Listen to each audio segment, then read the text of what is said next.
Pennsylvania. Hi, Susan. Welcome to CBS Late Night. Hi, Tom. Thank Hello. you.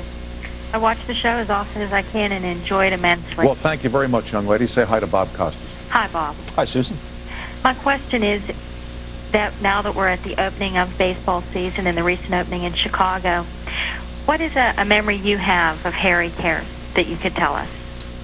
Well, it's good that you mentioned that you can tell us, because Harry had quite an interesting and colorful life. Well, considering where Harry is now, you could tell us almost anyone. Well, and he'd be laughing. Yeah. He'd be the first one to be laughing. His lifelong friend, Pete Vanaken from Peoria, Illinois, gave the eulogy at Harry's funeral in Chicago. And if you could ever say that a funeral was entertaining, this was it.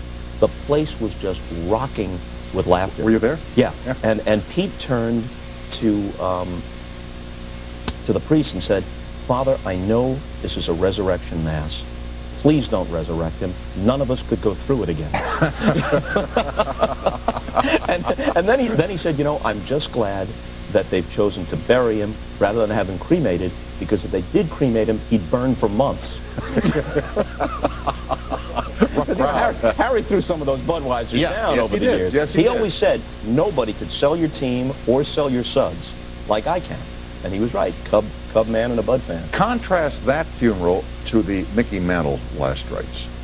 Well, you know, Harry, when he passed away, was 84, 85 years old, although his biography trimmed a few years off and had him in his late 70s. And he wrung every ounce out of a truly enjoyable and colorful life. Of course. Mickey Mantle's death was more tragic than that. There was a lot of regret in the last 20 years of Mickey's life to begin with, and then he dies in his early 60s, only a year and a half after he turned his life around and gone to Betty Ford and gotten sober.